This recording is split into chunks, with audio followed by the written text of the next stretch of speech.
II Samuel chapter 6 Arkpett Jerusaleant. दाविदान आनीक एक पावट इस्रायलांतल्या बऱ्यांतल्या सैनिकांक एकठांय केले. तांचो आंकडो 30,000 आसलो. तो तांकां घेवन सर्वेस्पराची आर्कपेट हाडूंक जुडाच्या बाला नगरांत गेलो. ही आर्कपेट केरुबींचेर दवरलेलो दलबारांचो सर्वेस्पर म्हणटात.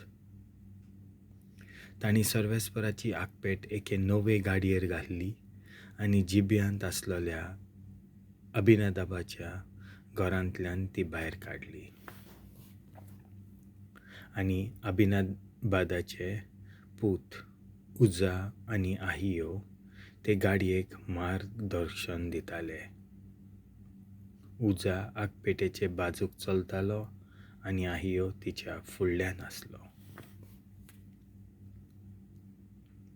दाविदानी इस्रायलाचें आख्खें घराणें सर्वेस्परा मुखार वेणू, सितारा, घुमटां, शिंगां आनी कांसाल्यांच्या ताळार नाचतालीं आनी गायतालीं. ते नाकोनाच्या भात मोलपाच्या फळार पावतच उजान आपलो हात फुडें घालून सर्वेस्पराची आर्कपेट घट धरली, कित्याक बैलांनी ती आलयली. आनी सर्वेस्पराचो राग उजाचेर पेटलो आनी सर्वेस्परान ताचे चुकीक खास्त लायली आनी तो थंयच सर्वेस्पराचे आर्कपेटी लागसार मरून पडलो. सर्वेस्परान उजाचेर हें नश्ट हाडलें देखून दाविदाक राग आयलो. ह्या खातीर ते सुवातेक आयज पर्यान पेरेज उजा म्हणटात. त्या दिसाक दाविदाक सर्वेस्पराची भिरांत दिसली आनी ताणें म्हणलें, सर्वेस्पराची आर्कपेट म्हजी खोशी जातली. म्हणटच सर्वेस्पराची आर्कपेट दाविदाच्या शारांत व्हरोना जावंक दाविदान थारायलें आनी ताणें ती कुशीन व्हरून गाताच्या ओबेद-एदोम हांच्या घरांत दवरली. आनी सर्वेस्पराची आर्कपेट ताच्या घरांत 3 म्हयने उरली आनी सर्वेस्परान ओबेद-एदोमाचेर आनी ताच्या कुटुंबाचेर आपलो आशिर्वाद घातलो. कोणें तरी दाविदाक सांगलें, सर्वेस्पराचे आर्कपेटेक लागून सर्वेस्परान ओबेद-एदोमाच्या घराचेर आनी ताचे कडेन आसा तितल्यांचेर आशिर्वाद घालो. तेन्ना दावीद गेलो आनी ओबेद-एदोमाच्या घरांतली आर्कपेट खुशालकायेन दाविदाच्या शारांत हाडली. सर्वेस्पराची आर्कपेट khandar मारपी 6 पावलां चलतच दाविदान एक पाडो आनी एक tonntonnit शेळी मारून iôdn bhettoilo आनी आपल्या पेंकट्टाक सonni penktta-rumal बांदून दावीद सगळ्या आपल्या bollan सर्वेस्परा मुखार नाचलो. हे परी दाविदान आनी आख्ख्या इस्रायल तुत्तरेच्या आवाजान आनी व्हडा घोणघोणान सर्वेस्पराची आर्कपेट हाडली. सर्वेस्पराची आर्कपेट दाविदाच्या शारांत आयली तशी साऊलाचे धुवेन मिकालान जनेलांतल्यान नदर मारली आनी दावीद राजा सर्वेस्परा मुखार नाचून उडणां मारता तो पळयलो आनी तिका दाविदाचो राग आयलो.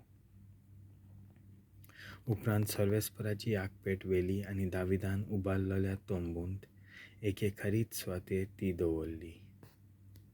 मागीर दाविदान सर्वेस्पराक ओम आनी शांतीचे iôdn भेटयले. ओम आनी शांतीचे iôdn भेटोवन जातच दलबारांच्या सर्वेस्पराच्या नांवान दाविदान पोरजेक आशिर्वाद दिलो. रोखडेंच सगळे पोरजेक इस्रायलाचे सगळे उरपंजीक दादल्यांक तशें बायलांक जण एकल्याक एक उंडो आनी तशेंच एक मांसाचो कुडको आनी पासांची भाकरी वांटली. उपरांत सगळीं आपापल्या घरा गेलीं. त्या उपरांत आपल्या घराण्याचेर आशिर्वाद घालूंक दावीद घरा परतलो. साऊलाची धूव मिकाल दाविदाक मेळूंक भायर आयली आनी तिणें म्हणलें, आयज इस्रायलाचो राजा कितलो मैमेन बोल्ला दिसो. जसो गांवठी मनीस आपली लॉज सोडून आपणाकूच विंगलो करता, तशें आयज राजान आपल्या चाकोरणी मुखार आपणाक विंगलो केलो. दाविदान मिकालाक म्हणलें, हांव सर्वेस्परा मुखार नाचलो. ताणें म्हाका इस्रायल सर्वेस्पराचे पोरजे वयर राज चलोवंक तुज्या बापाय आनी सगळ्या घराण्या मुखार विंचून काडलो. म्हणटूच हांव सर्वेस्परा मुखार गायतलों. हांव सर्वेस्पराक हाचेहून अदीक मान दितलों आनी म्हज्या दोळ्यां मुखार म्हाकाच ल्हान कोत्तलों. आनी तुवें उल्लेख केल्ल्या चाकोरणी मुखार म्हाका मान मेळटलो. म्हणटूच साऊलाचे धुवेक तिच्या मोन्ना दिसा पर्यंत भुरगें जल्मलें ना.